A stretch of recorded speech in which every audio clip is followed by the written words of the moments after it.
Welcome to 2026. A new year. A fresh start.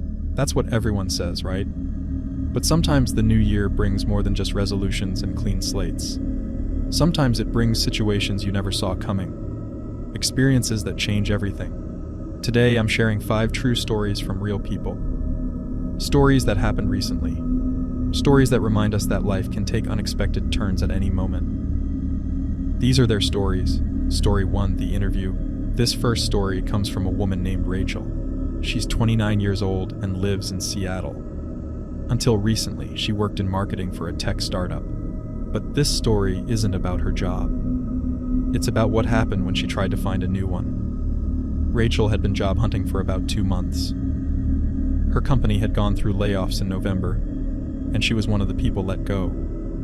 It wasn't personal, just business. But that didn't make it any less stressful. She'd sent out probably 100 applications. Most went nowhere. Some got automatic rejection emails. A few led to phone screens that didn't go anywhere.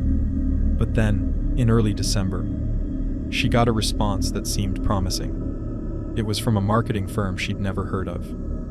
The email was professional, well written. They said they'd reviewed her resume and wanted to schedule an interview. The company was called Meridian Solutions.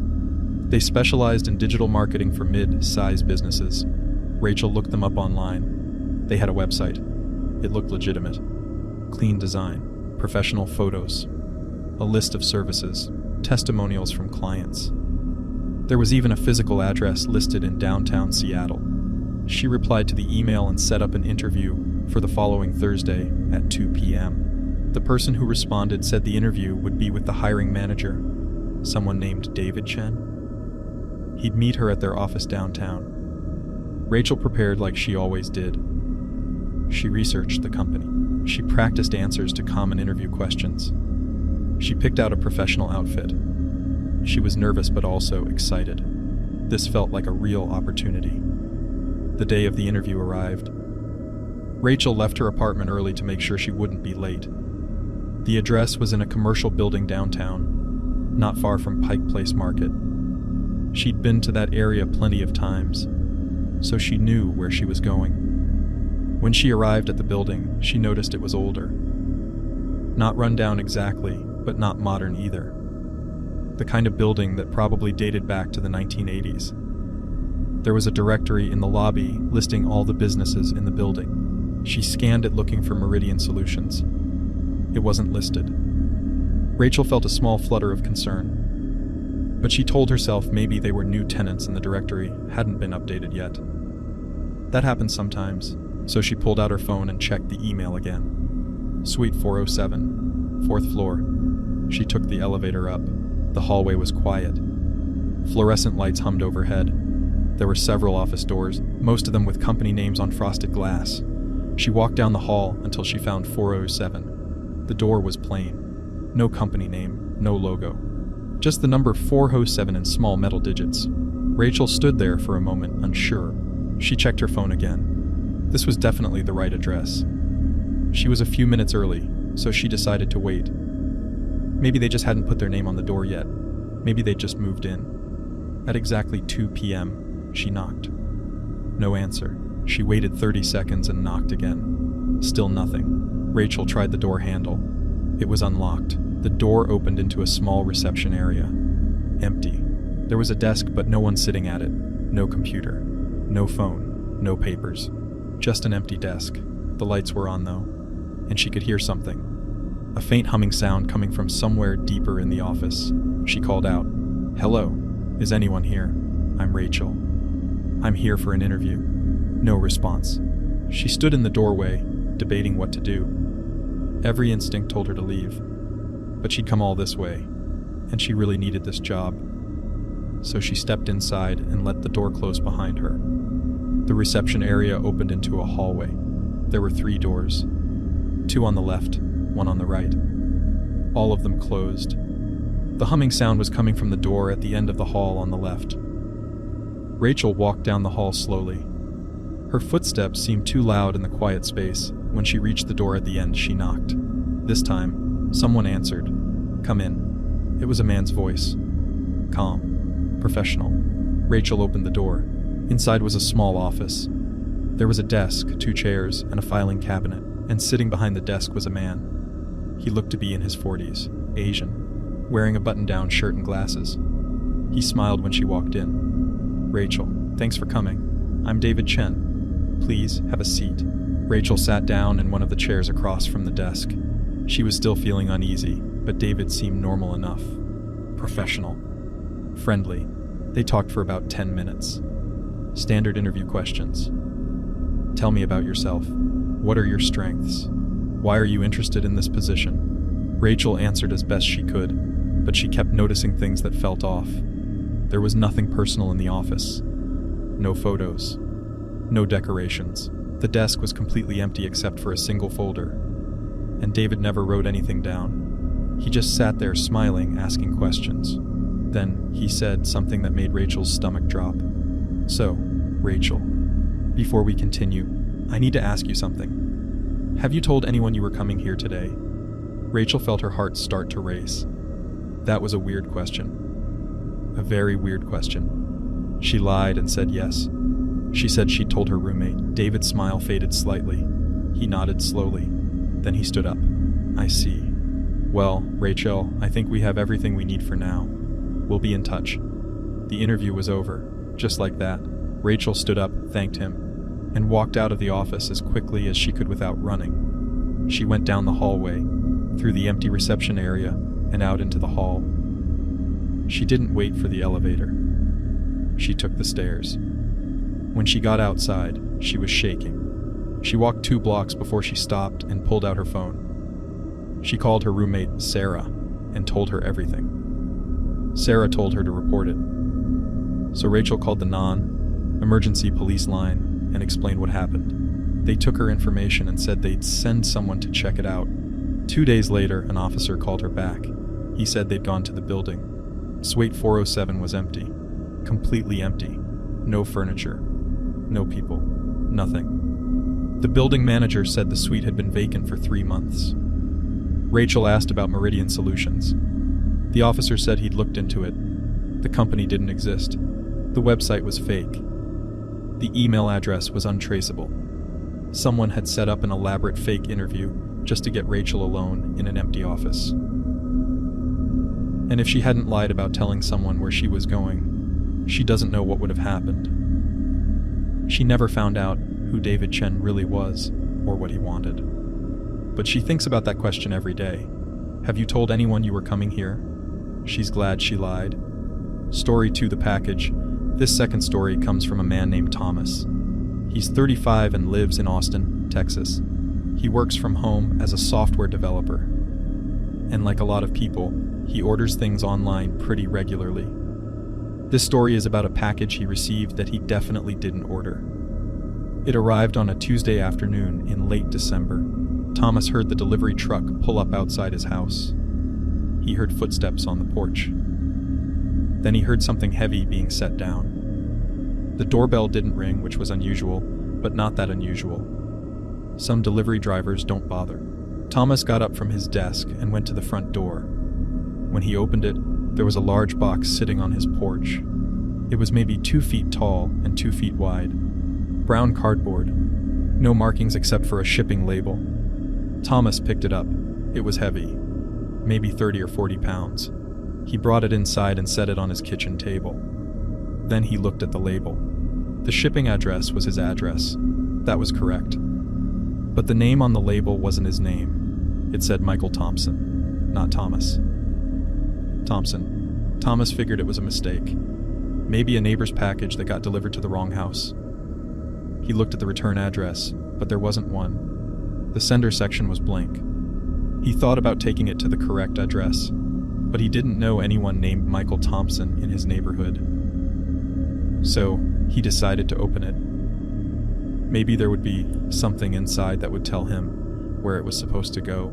He got a knife from the kitchen and cut through the packing tape. When he opened the box, he saw bubble wrap. A lot of it. He pulled it out, layer after layer, until he reached what was inside. It was a laptop, an expensive one from the looks of it. Brand new, still in its original packaging. There was also an envelope taped to the top of the laptop box. Thomas opened the envelope. Inside was a piece of paper with a handwritten note. It said this: Michael, everything you need is here. Follow the instructions exactly. You have until Friday. Don't contact anyone. We're watching. Thomas read the note 3 times. His first thought was that this was some kind of scam. But what kind of scam involves sending someone an expensive laptop? He looked at the laptop box again. He thought about opening it, but something told him not to. Instead, he took out his phone and took pictures. Pictures of the box. Pictures of the label. Pictures of the note. Then he called the shipping company. He explained the situation to the customer service representative. She looked up the tracking number and told him the package had been delivered to the correct address. When Thomas explained that the name on the package wasn't his name, she said he should refuse the delivery and put it back outside for pickup.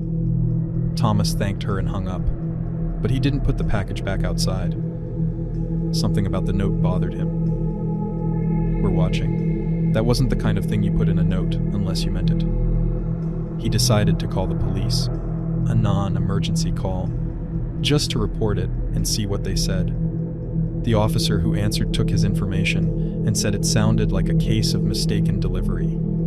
He suggested Thomas refuse the package like the shipping company said. Thomas agreed and ended the call. He resealed the box with packing tape and carried it back out to his porch. He left it there and went back inside. That night, he kept checking the porch. The box was still there at 8 p.m., still there at 10 p.m., still there when he went to bed at midnight. But when he woke up the next morning, it was gone. Thomas felt relieved. Someone had picked it up. Problem solved. He went about his day and didn't think about it again. Until 2 days later, Thomas was working at his desk when his phone rang. It was a number he didn't recognize. He almost didn't answer, but something made him pick up. A man's voice, calm, cold. "Why did you refuse the package?" Thomas froze. He asked who this was. The voice ignored the question. "The package was for you. You were supposed to open it. You were supposed to follow the instructions. Now there's a problem." Thomas's hands started shaking. He asked again who this was. The voice continued. "You took pictures. You called the police. That wasn't smart, Michael." Thomas said his name wasn't Michael. The voice paused for a moment. "We know who you are, Thomas. We know where you live. We made a mistake with the name, but the address was correct. The package was meant for you, and now you've caused complications." Thomas demanded to know what was going on. The voice said this: "You'll receive another package. Tomorrow. This time, you'll open it. You'll follow the instructions. If you don't, there will be consequences. Do you understand?" Before Thomas could respond, the line went dead. Thomas immediately called the police again. This time he got through to a detective. He explained everything. The package, the note, the phone call. The detective took it seriously. He said it sounded like Thomas might be the victim of a targeted scam or extortion attempt. The detective told Thomas to document everything, save any messages, record any calls if possible, and definitely report any new packages. The next day, Thomas stayed home. He kept watching the street through his window. Every time a car drove by, his heart would start pounding, but no delivery trucks came. No packages arrived. Days passed, then weeks, nothing. Thomas started to relax. He convinced himself it had been some kind of scam that fell apart when he didn't cooperate. Maybe they'd moved on to someone else, but then, 2 weeks ago, something happened. Thomas came home from the grocery store and found his front door unlocked. He knew he'd locked it when he left. He always locked it. He didn't go inside. He called the police from his car. 2 officers arrived within 10 minutes. They searched his house while Thomas waited outside. When they came out, they said there was no one inside. Nothing appeared to be missing. But there was something on his kitchen table. The same laptop box from the package. Opened, empty, and next to it, another note. "You should have followed the instructions." The police dusted for fingerprints. They found nothing. They checked his locks. No signs of forced entry. They took the note as evidence and filed a report. Thomas hasn't slept well since then. He installed cameras. He changed his locks. He even thought about moving. But the worst part is not knowing. Not knowing what the instructions were. Not knowing what they wanted him to do. Not knowing if they'll come back. He's telling this story because he wants people to know. If you get a package you didn't order with a strange note inside, don't ignore it. Don't refuse it and think it's over. Report it immediately. Because someone out there is running an operation. And Thomas was supposed to be part of it. He still doesn't know why they chose him. And he's terrified he'll find out. Story 3, the roommate request. This third story comes from a woman named Keisha. She's 24 and recently graduated from college. She moved to Chicago last summer for her first real job. She works in finance, and she's been living in a one-bedroom apartment that's way too expensive. So in December, she decided to look for a roommate to split costs. She posted on a few roommate finder websites and on social media. Within a week, she got about a dozen responses. Most were from other women in their 20s, which was what she was hoping for. She set up times to meet a few of them. One response stood out. It was from a woman named Allison. Her message was friendly and detailed. She was 26, worked in marketing, didn't smoke, didn't have pets, and was looking for a place starting in January. She included a photo of herself. She looked normal. Friendly smile. Professional. Keisha replied and they exchanged a few messages. Allison seemed great, responsible, clean, easy to talk to. They decided to meet for coffee to see if they'd be compatible as roommates. They met at a Starbucks near Keisha's apartment on a Saturday afternoon. Allison showed up right on time. She looked exactly like her photo. They talked for about an hour. The conversation flowed easily. They had similar schedules, similar interests, similar expectations for sharing space. By the end of the meeting, Keisha felt good about it. She told Allison she'd think it over and get back to her in a few days. Allison said that sounded perfect. That night, Keisha did what anyone would do. She looked Allison up on social media. She found her on Instagram and Facebook. The accounts looked real. Plenty of photos going back years. Friends, family, normal posts about life and work. Everything checked out. Keisha messaged Allison the next day and said she'd love to have her as a roommate. Allison was excited. They made plans for her to move in on January 1st. Over the next few weeks, they texted back and forth working out details. Who would bring what furniture, how they'd split utilities, house rules, all the normal roommate stuff. Allison was easy to work with, flexible, reasonable. On December 30th, Allison texted to confirm she'd be moving in the next day around noon. Keisha said that worked for her. She spent that evening cleaning the apartment and making space in the closets. January 1st arrived. Noon came and went. No Allison, Keisha texted her. Hey, are you still planning to move in today? No response. She waited an hour and texted again. Just checking in. Let me know if you're running late. Still nothing. By 5 p.m., Keisha was getting worried. She tried calling. It went straight to voicemail. She sent another text. Hey, I'm getting concerned. Are you okay? No response.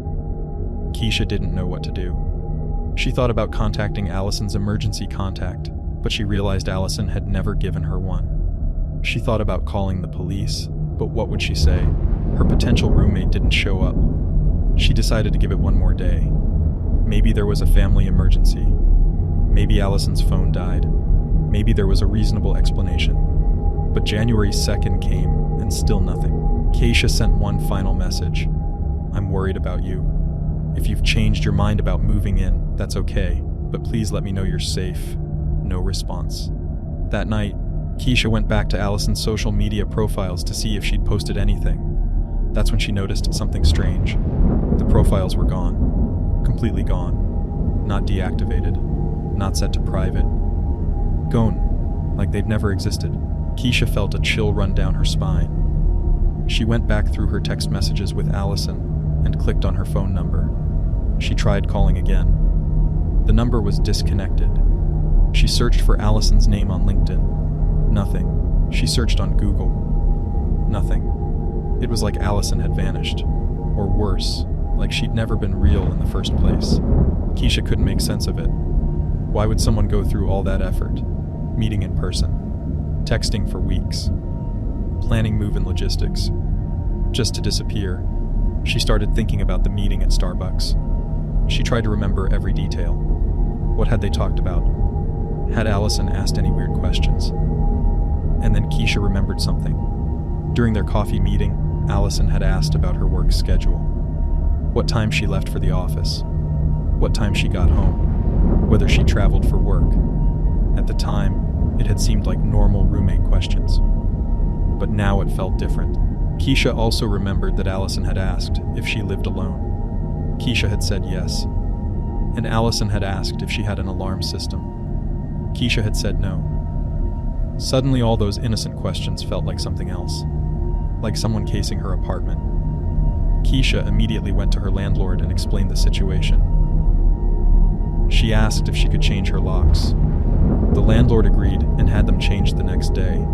Keisha also installed a camera doorbell and a smart lock, and she told her neighbors to watch for anyone suspicious.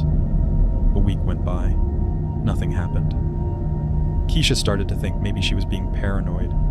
Maybe Allison really had just been a flaky person who changed her mind and deleted her social media for unrelated reasons. But then something happened that confirmed her fears. Keisha came home from work one evening and checked her doorbell camera footage. It records motion, so she regularly reviews it to see who's been walking by her door. In the footage from that afternoon, she saw a woman standing outside her apartment door. The woman had tried the door handle. When it didn't open, she'd stood there for several minutes, looking around, checking her phone. The woman's face was partially covered by a baseball cap and sunglasses, but Keisha recognized her build, her jacket, the way she stood. It was Allison. Keisha's blood ran cold. She immediately called the police.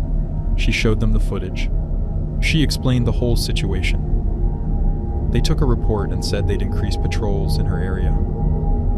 The officer told her she'd done the right thing by changing her locks. He said this had all the hallmarks of a burglary setup.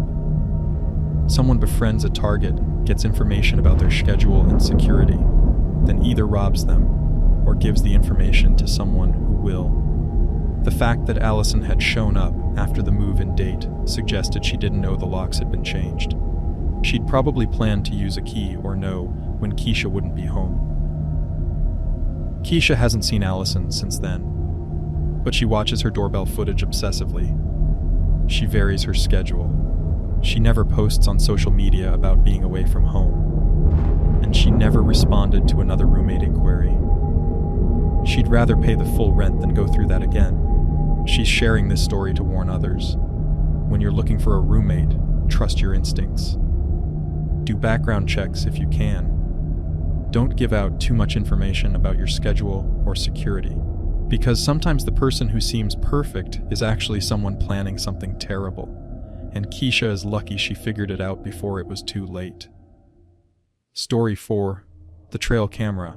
This fourth story comes from a man named Derek. He's 42 and lives in rural Montana with his wife and 2 kids.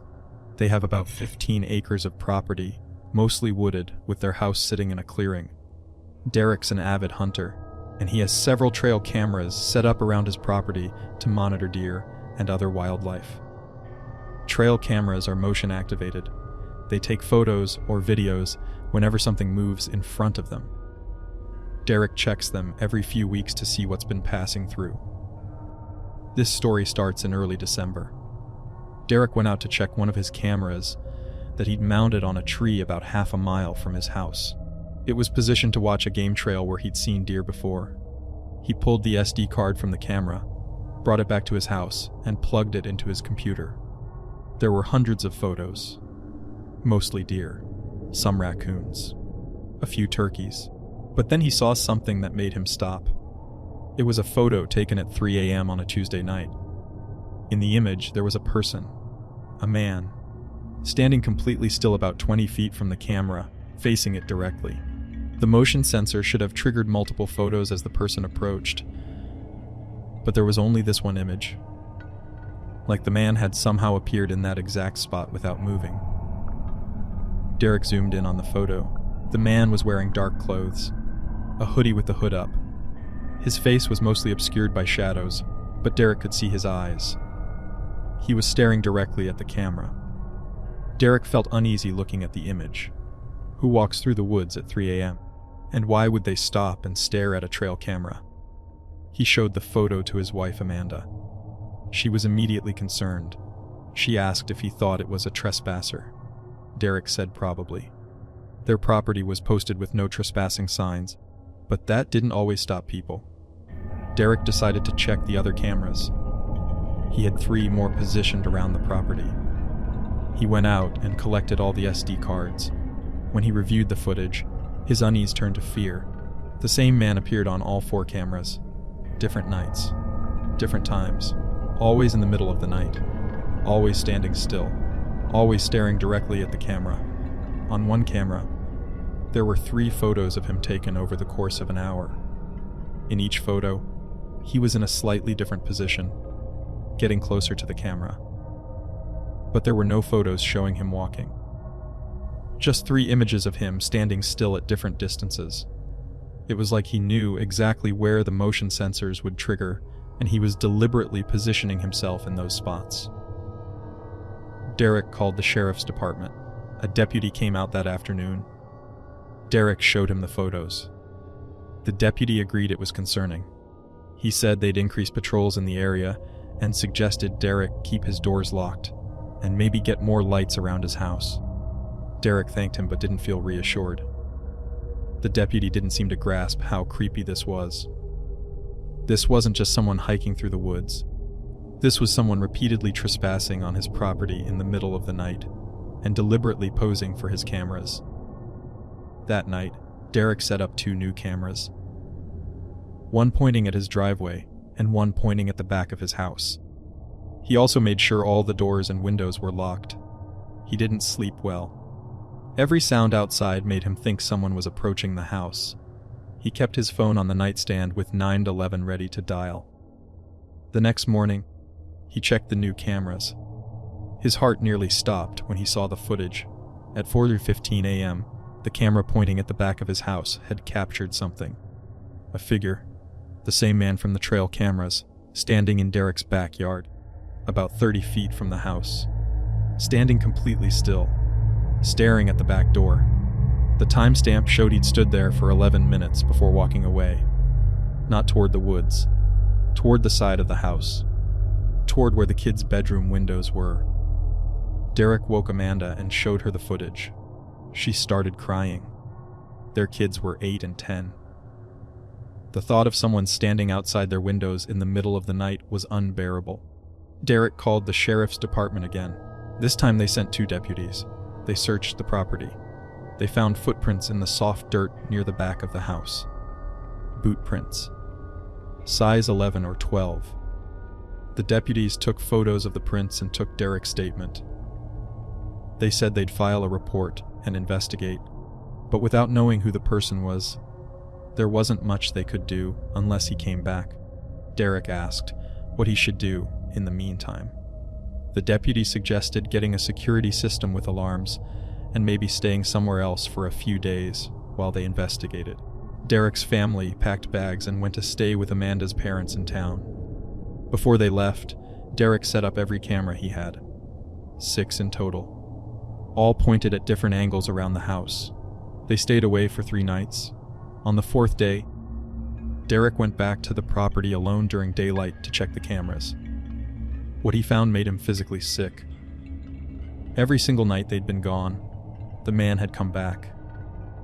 The footage showed him walking around the entire property, looking in windows, trying door handles. At one point, he'd stood on the back porch for almost an hour, just standing there, occasionally peering through the glass door. On the 3rd night, the most recent footage, there was something new. The man had left something on the porch. Derek approached the back door cautiously. Sitting on the mat was a piece of paper, folded in half. Derek used a stick to flip it open so he wouldn't touch it. Written in black marker were 4 words, "I know you left." Derek took photos of everything and called the sheriff immediately. This time they sent a detective. The detective reviewed all the footage, collected the note as evidence, and told Derek this was now being treated as a stalking case. The detective said the behavior was escalating. The person had gone from passively observing to actively approaching the house to leaving messages. That suggested he was building up to something. The detective asked if Derek had any idea who this might be. Derek said no. He didn't recognize the man. He didn't have any enemies that he knew of. He couldn't think of anyone who'd want to target his family. The detective said they'd analyze the footage and the note. In the meantime, Derek's family should not return to the property. It wasn't safe. That was 3 weeks ago. Derek's family is still staying with Amanda's parents. The investigation is ongoing. Police have increased patrols, and they're monitoring the property with their own cameras now. But the man hasn't come back. Not since Derek collected that footage. It's like he knew the police were involved and he disappeared. Derek doesn't know if that's a good thing or a bad thing. Part of him wonders if the man is just waiting, watching from somewhere else, biding his time. The family is looking at selling the property. They don't feel safe there anymore. Even if they never see the man again, they'll always wonder if he's out there in those woods. Watching, Derek is sharing this story to warn other people with rural property. Check your trail cameras regularly. If you see someone trespassing, don't ignore it. Report it immediately. Because whoever this man was, he spent weeks learning Derek's property, learning their routines, getting closer and closer to their home. And Derek still doesn't know what he was planning.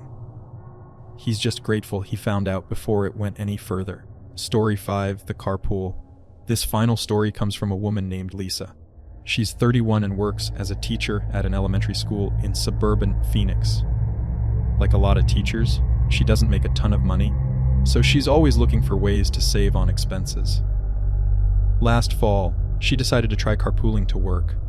Her school is about a 30-minute drive from her apartment.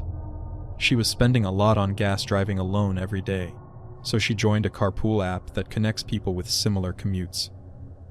Within a few days, she matched with another woman named Stephanie. Stephanie was 34 and worked at a medical office near Lisa's school. According to her profile, she was reliable, non-smoking, and had good ratings from other carpool partners. They exchanged messages through the app and agreed to try it out for a week. They'd alternate who drove. Stephanie would pick Lisa up Monday, Wednesday, and Friday. Lisa would pick Stephanie up Tuesday and Thursday. The first week went great.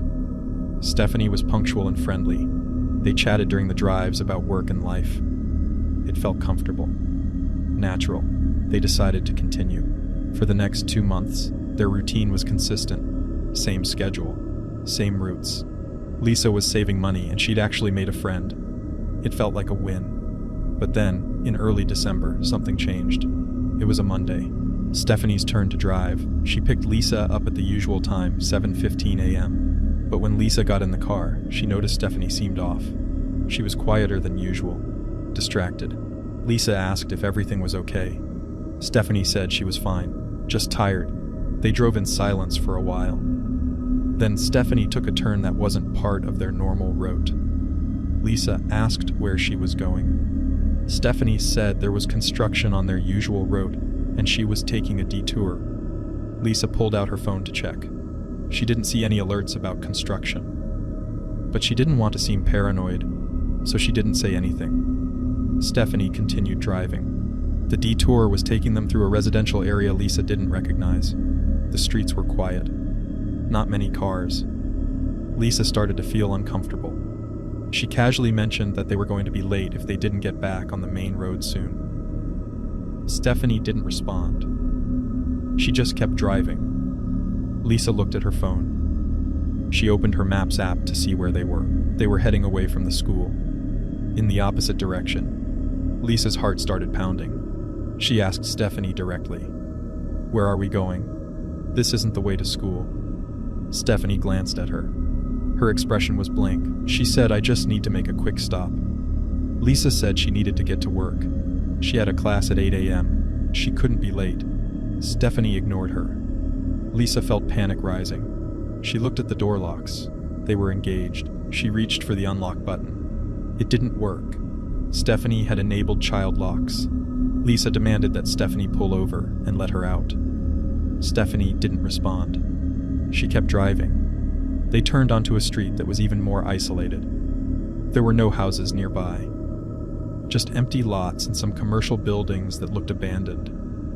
Lisa's hands were shaking. She pulled out her phone and opened her messages. She started typing a message to her roommate explaining where she was. But before she could send it, Stephanie spoke. "Put the phone down, Lisa." Lisa looked at her. Stephanie's voice had changed. It was cold, commanding. Lisa said no. She said she was calling the police. Stephanie sighed. Then she pulled the car over to the side of the road. Abruptly, Lisa lurched forward against her seatbelt. Stephanie turned to look at her. And for the first time, Lisa saw something in her eyes that terrified her. Anger, or maybe something worse. Calculation. Stephanie said this. "You're not calling anyone. You're going to put your phone on the dashboard. And you're going to sit there quietly. Do you understand?" Lisa's mind was racing. She thought about opening the door and running, but they were going 40 miles per hour before Stephanie pulled over. And even if she got out, where would she run? They were in the middle of nowhere. She decided to try reasoning. She asked Stephanie what was going on. Why was she doing this? Stephanie smiled. It wasn't a friendly smile. She said, "You really don't remember me, do you?" Lisa had no idea what she was talking about. She'd never met Stephanie before the carpool. She told her that. Stephanie shook her head. She said, "You don't remember, but I remember you. From high school." Lisa felt a jolt of confusion. High school. She'd gone to high school in Minnesota, over 1,000 miles away. There was no way Stephanie had gone to her high school. Stephanie continued. She said, "You and your friends made my life hell. Every single day for 2 years.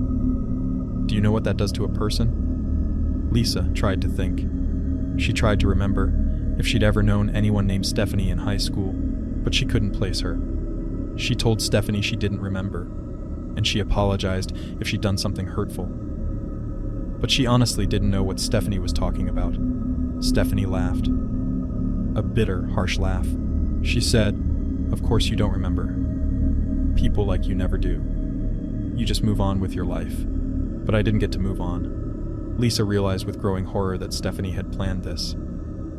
The carpool. The friendship. All of it had been deliberate. Stephanie had been looking for her. Lisa tried to stay calm. She said, "Stephanie, whatever happened in high school, I'm sorry. But this isn't the way to handle it. Let's just talk about it."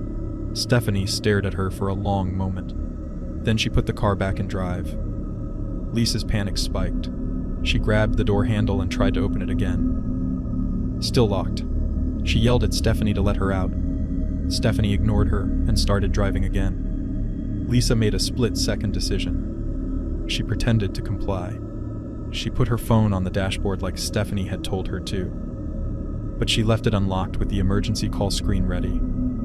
They drove for another 5 minutes. Stephanie turned onto a dirt road that led into an empty industrial area. There were warehouses, storage units, no people. Stephanie finally stopped the car. She put it in park and turned off the engine. She turned to Lisa and said, "Get out." Lisa's voice was shaking. She asked what Stephanie was going to do. Stephanie said, "I just want you to understand what you did to me. I want you to feel what I felt." Lisa saw her chance. While Stephanie was talking, she lunged for her phone on the dashboard. She grabbed it and pressed the emergency call button. Stephanie reacted instantly. She grabbed Lisa's wrist and tried to pull the phone away. They struggled. Lisa screamed into the phone. She shouted her name and that she was being held against her will. Stephanie slapped her. Hard. Lisa's head snapped to the side, but she didn't let go of the phone. She could hear the 911 operator's voice asking for her location. Lisa didn't know exactly where they were, but she shouted the name of the last street she'd seen. She described the industrial area. She said she was in a gray Honda sedan. Stephanie finally ripped the phone from Lisa's hand and threw it out the driver's side window. Then she restarted the car, but she didn't drive forward. She drove backward. Fast. The tires screeched as she reversed down the dirt road back toward the main street. Lisa braced herself against the dashboard. She thought Stephanie was going to crash. But Stephanie was a skilled driver. She got back to the paved road and sped off. Lisa didn't know where they were going. She thought about jumping out of the moving car, but they were going too fast.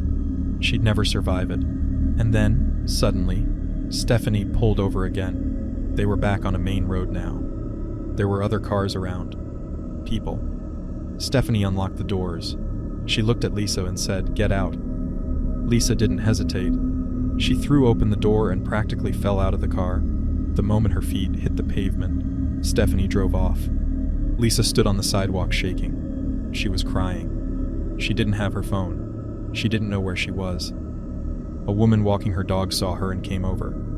She asked if Lisa was okay. Lisa tried to explain. The woman let her use her phone to call 911 again. The police arrived within minutes. They'd already been dispatched after Lisa's first call. Lisa told them everything. They put out an alert for Stephanie's car, but Stephanie was gone. They never found her. The car she'd been driving was registered to a fake name. The Carpool profile was fake. Everything about her was fake. The police eventually figured out that Stephanie had been watching Lisa. She'd known Lisa used the Carpool app. She'd created a fake profile specifically to match with her. Whether the story about high school was true or whether Stephanie had some other motive, they never found out. Because they never found Stephanie. Lisa quit her job. She moved back to Minnesota to be closer to her family. She doesn't carpool anymore. She doesn't use ride-sharing apps. She barely trusts anyone. She's sharing the story because she wants people to be careful. Just because someone seems normal and friendly doesn't mean they are. Just because an app verifies someone's profile doesn't mean they're safe. Stephanie had spent months building Lisa's trust, months planning whatever she was going to do that day. And if Lisa hadn't called 911 when she did, she doesn't know what would have happened. Lisa thinks about it every day, and she wants everyone listening to remember this. Stay alert, trust your instincts, and never assume you're safe just because someone seems nice.